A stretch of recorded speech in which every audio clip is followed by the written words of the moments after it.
안녕하세요. 속풀이 짬뽕 알뜰 세트입니다. 어떤 분은 블라인드의 학폭 가해자에게 청첩장을 받았다는 글을 올립니다. 가해자는 2006년에서 2007년 강릉 경포중학교 재학 시절의 글쓴이에게 심각한 학교 폭력을 저질러 본인 문자 메시지를 아껴야 한다며 글쓴이 폰으로 문자 메시지를 보내고 밤마다 요금을 글쓴이가 부담하도록 전화를 본인에게 걸게 하고 끊지 못하게 하는 등 2년 동안 학교 폭력을 계속했다고 합니다. 고등학교에 진학하고 나서야 학폭에서 해방될 수 있었고 거의 자살 직전까지 갔지만 중학교 졸업만을 바라보며 그나마 참아낼 수 있었다고 하는데요. 그동안 힘들었던 기억을 잊고 잘 살고 있었는데 이런 문자가 갑자기 왔다고 합니다. 본인 결혼 축하해주러 오라는 문자였는데요. 언제 어디냐고 청첩장을 보내라고 하자 글쓴이가 쿨하다며 정말로 청첩장을 보냈고 너 경찰 됐다 하지 않았냐고 묻자 정보경찰이라는 답장도 했다고 합니다. 그래서 그냥 무시하기로 넘어가기로 했고 더 이상 답장하지 않았는데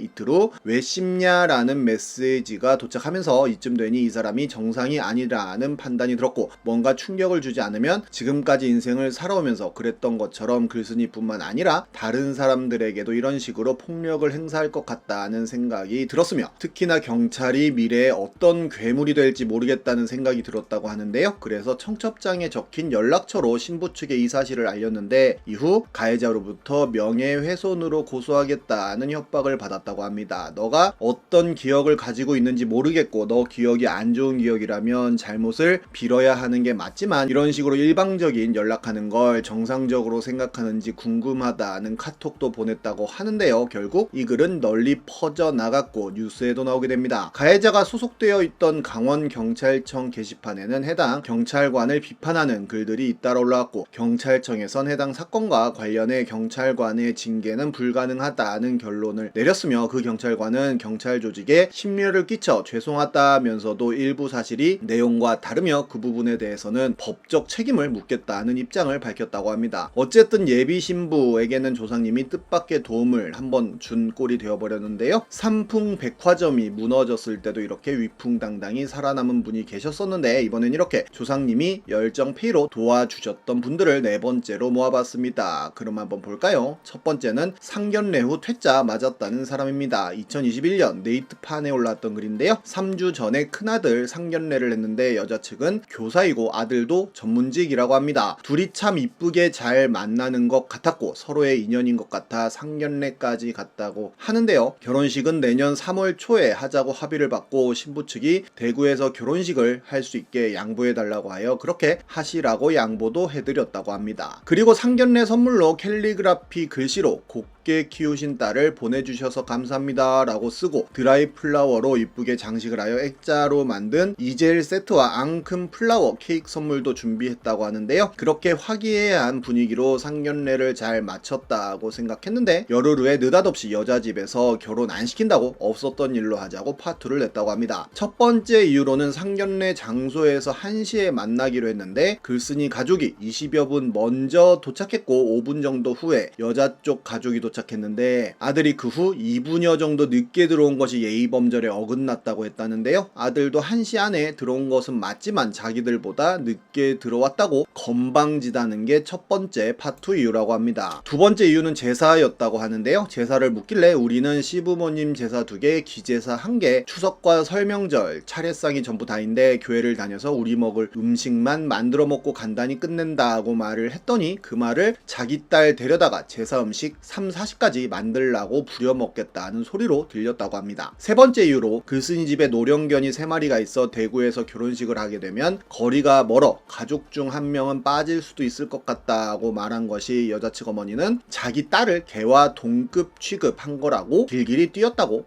했다고 합니다. 네 번째 이유로 요즘은 옛날과 달라 시집살이 같은 건 없으니 그 점에서는 염려 놓으시라고 했더니 오히려 그 말이 글쓴이가 시집살이 죽도록 시킨다는 소리로 들렸다고도 합니다. 아들 신혼집으로 장만해준 아파트가 집에서 1km 정도에 멀지 않은 곳이라 애기 낳으면 우리가 봐준다고 했더니 오히려 그것은 시어머니가 간섭을 하려고 머리 굴린 것이라고 어거지를 썼다는 이야기를 했다고 하며 마지막 다섯 번째 이유로는 캘리그라피 액자 안에 글씨 내용 중 귀하게 키운 따님을 보내주셔서 감사합니다 라고 쓴 글을 보고는 어떻게 보내주셔서 라는 문구를 쓸 수 있냐고 했다고 하네요. 예의범절을 모르는 그런 집안하고 자기 딸 결혼 안 시킨다고 파투 통보가 왔다고 합니다. 많은 사람들이 꽈배기도 저렇게 꼬이긴 힘들 것 같다며 소중하고 귀한 지긋딸 평생 부모님 옆에 붙어서 혼자 살겠다는 댓글을 남기기도 합니다. 다음은 자가격리 거부한 남친입니다. 한창 코로나가 유행하던 2021년 말에 서울대학교 대나무 숲에 올랐던 글인데요. 한 달 정도의 짧은 여행을 마치고 한국으로 돌아왔는데 6시간 입국 시간 차이로 10일 자가격리에 당첨이 되었었다고 합니다. 글쓴이는 처음부터 순순히 자가격리를 따를 생각이 없어서 도착하자마자 ATM에서 현금을 뽑았다고 하는데요. 여자친구가 왜 뽑냐는 말을 했고 자가격리하는 동안 나가서 카드를 쓰면 걸릴 테니 현금을 쓰기 위해서 그랬다고 대답을 했다고 합니다. 그러자 여친은 글쓴이를 이해하지 못하고 그건 잘못된 행동이야 라고 말했다는데요. 본인은 국가와 사회의 입장에서 잘못됐지만 본인 입장에선 전혀 잘못이 아니라는 대답을 하였고 여친은 끝내 본인을 이해하지 못하고 글쓴이를 지탄했다고 합니다. 그리고 글쓴이는 헤어져야겠다고 생각했다는데요. 결국 개인의 자유냐 공공의 이득이냐라는 문제라며 본인의 국가관을 어마어마하게 길게 이야기했지만 자기 편하기 위해서 수칙 위반한 것에 대한 자기 합리화였을 뿐입니다. 그건 불법이고 범죄라면서 헤어진 여친을 조상님이 도왔다는 평가를 받게 됩니다. 이와 비슷한 남친 케이스는 네이트판에도 있었는데요. 2021년 결혼을 약속했던 남친과 헤어지고 싶어요 라는 글이 올라옵니다. 요즘 판에 리뷰 얘기가 많이 올라온다면서 본인 얘기도 연관이 되어서 조언을 구하고자 글을 쓴다고 하는데요. 결론부터 이야기하자면 결혼을 약속한 남친과 정이 떨어져서 헤어질 생각이라면서 들어보고 조언 좀 해달라고 합니다. 얼마 전 남친 집에서 족발을 시켜 먹었다고 하는데요. 진짜 힐링했을 정도로 잘 먹었다고 합니다. 그런데 남친이 폰을 하길래 뭐해 하면서 봤더니 리뷰를 쓰고 있었다고 합니다. 보는데 별 1개 리뷰 내용은 제 마음은 별 6개입니다 라고 쓰고 있었다고 하는데요. 그 내용 보자마자 벙쪄서 잘 먹고 엄청 맛있었고 서비스도 왔었는데 별점 1개를 주면 어떡하냐고 물었더니 내용은 안 봤냐고 별 6개 준 거라고 했다고 합니다. 순간 바본가 싶었다고도 하는데요. 잘 먹었으면 그냥 5개를 주면 되지 왜 1개를 주면서 놀리는 식으로 글을 남기냐고 물어보자 사장님 기분 좋으라고 자기는 칭찬한 거라는 이야기를 했다고 합니다. 그래서 남친과 언쟁이 있었다고도 합니다. 본인이 예민할 수밖에 없는 게 부모님이 자영업 하시고 20년 장사하셨는데 코로나 때문에 배달도 시작했고 옆에서 많이 도와드리고 지켜봤었는데 쉽지 않은 걸 알았다고 하는데요. 그래도 많이 힘들어서 폐업을 결정하고 지금 처분할 예정이라고까지 합니다. 그래서 부모님 생각에 더 발끈하기도 했고 이 사실을 남친도 물론 알고 있었다고도 하네요. 이렇게 싸우다가 남친이 자기는 전에도 딴 가게에 이렇게 리뷰를 남긴 적이 있었는데 그 사장님은 좋아하셨다는 이야기를 했고 그러다가 리뷰 내역을 봤더니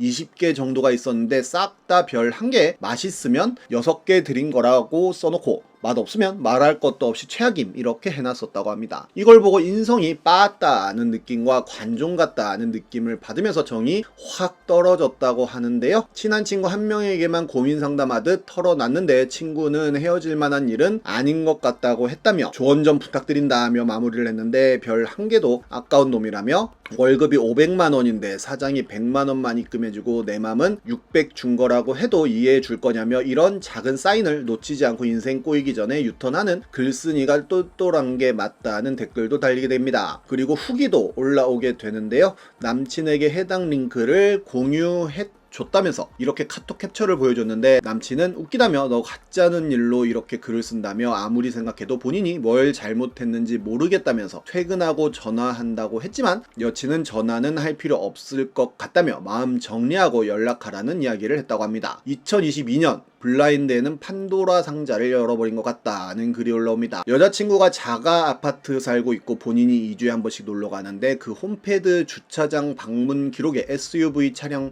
3번 왔다 간 흔적이 있다고 하는데요. 물어보니까 자기도 모른다고 둘러대면서 이번 주에 방문해서 확인해보니 4개월간 방문 기록이 다 지워져 있었다고 합니다. 방문 기록 어디 갔냐고 물어보니 기간 지나면 자동으로 삭제된다는 거짓말을 했다고 하는데요. 둘 다 33 동갑이라 내년에 결혼 얘기 나오는데 뭔 생각으로 거짓말 치는 건지 모르겠다며 마무리를 합니다. 정말 조상신이 도우시려면 어떻게든 도움을 주시는 것 같네요. 지금까지 속풀이 짬뽕 알뜰 세트였습니다.